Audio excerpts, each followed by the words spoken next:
देश को बचाने के लिए सरकार ने शुरू कर दी है कोरोना जैसी तैयारी।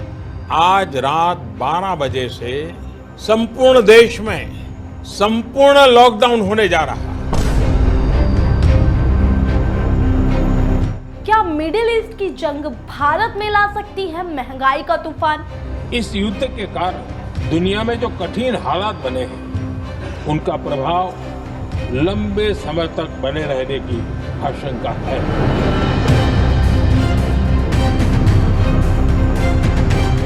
क्या पेट्रोल डीजल के दाम आसमान छू सकते हैं?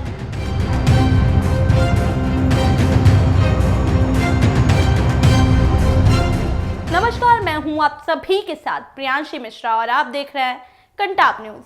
पश्चिम एशिया में चल रही जंग अब सिर्फ उस जगह तक ही सीमित नहीं रही है, इसका असर सीधे सीधे पूरी दुनिया पर दिखने लगा है और भारत भी इससे पीछे नहीं बच पाया है।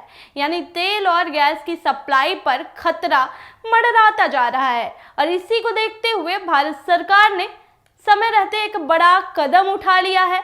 प्रधानमंत्री नरेंद्र मोदी ने इस संकट से निपटने के लिए वही रणनीति अपनाई है जो कोरोना महामारी के दौरान अपनाई गई थी।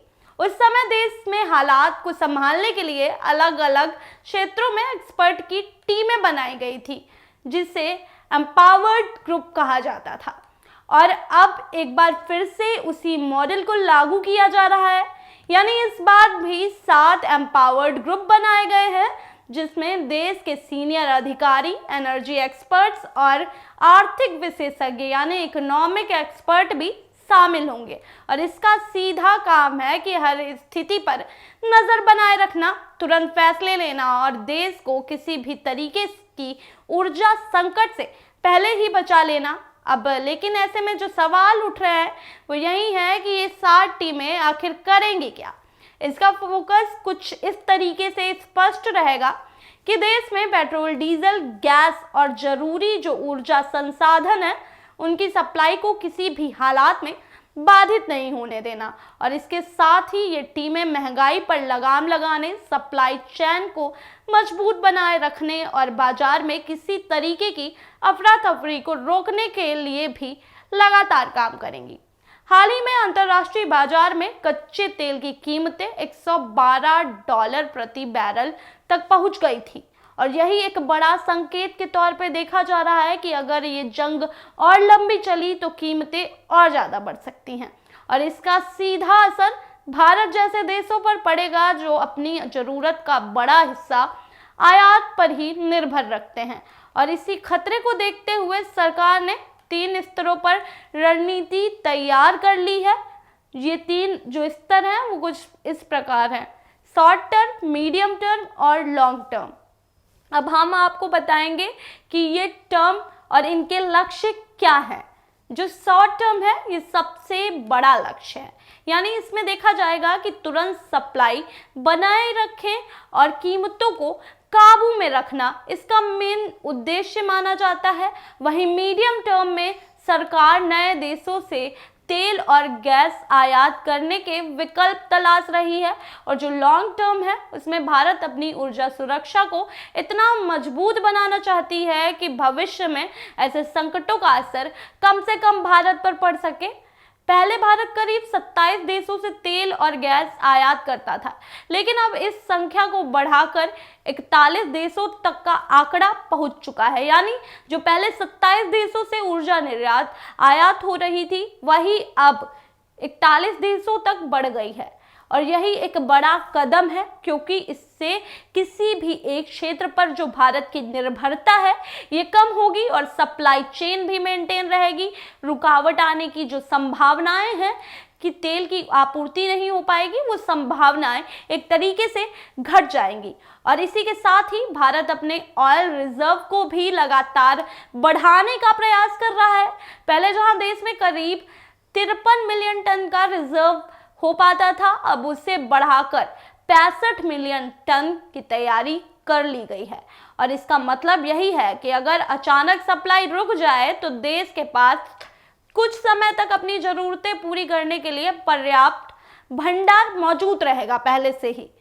सरकार का एक और बड़ा जो अहम फोकस माना जा रहा है वो यही है कि मार्केट में पैनिक को रोकना, क्योंकि जैसे ही संकट की खबर फैलती है तो लोग जरूरत से ज्यादा खरीदारी शुरू कर देते हैं। व्यापार जमाखोरी, ऐसी कई किस्से सुनने को मिलते हैं। लोग चीजों को स्टोर करने लगते हैं, जिससे कृत्रिम कमी अचानक से पैदा हो जाती है और कीमतों में तेजी से उछाल दर्ज किया जाता है।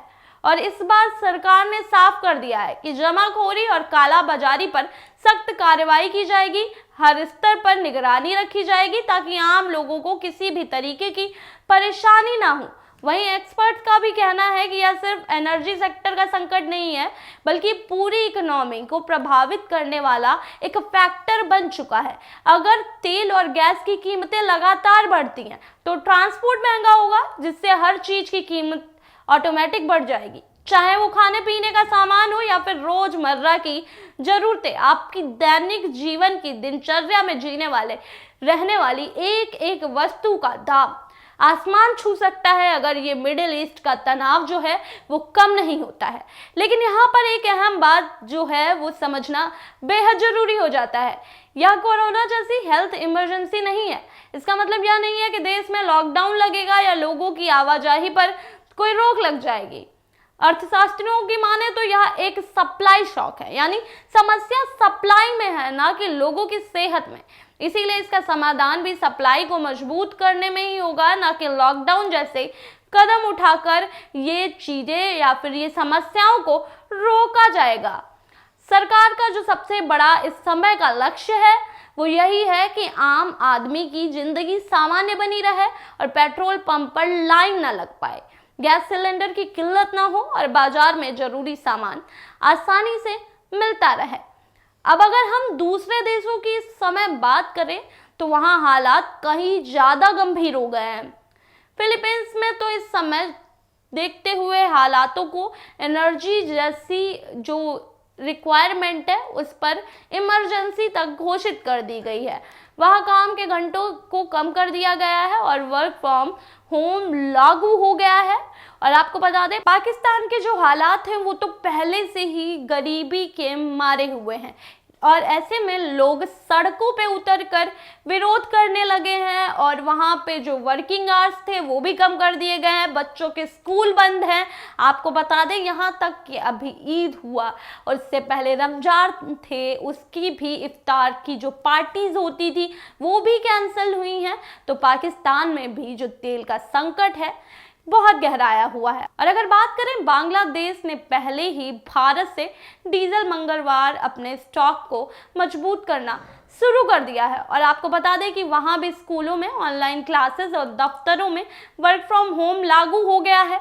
बात करें श्रीलंका की, जो पहले से ही आर्थिक संकट में जूझ रहा है, तो उसने भी इस तरीके से कदम उठाने शुरू कर दिए हैं। और इसके बीच में भारत की रणनीति अलग और स्टेबल नजर आ रही है। यहाँ घबराने की बजाय तैयारी पर जोर दिया जा रहा है। सरकार ये तय करना चाहता है कि देश में एनर्जी लॉकडाउन जैसी कोई भी स्थिति पैदा ना हो और इसके लिए हर लेवल पर काम किया जा रहा है, चाहे वो इंटरनेशनल लेवल हो या फिर वहाँ पे समझौते करना या डोमेस्टिक लेवल पर सप्लाई चेन को और ज़्यादा मजबूत करना हो।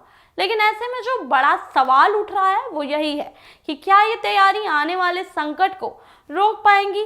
क्या भारत इस जंग के असर से खुद को पूरी तरीके से बचा पाएगा और क्या आम आदमी की जेब पर इसका असर कम होगा? ये सवाल तो आने वाले समय में ही साफ होंगे। लेकिन अभी जो बात है, इतना तय माना जा रहा है कि भारत ने खतरे को समय रहते पहचान लिया है और उसके निपटने की तैयारी भी शुरू हो गई है। आप क्या सोचते हैं? कमेंट में अपनी राय जरूर लिखिएगा कि क्या सरकार की ये रणनीति देश को आने वाले बड़े संकट से बचा पाएगी। मैं थी आप सभी के साथ प्रियांशी मिश्रा और आप देख रहे थे कंटाप न्यूज।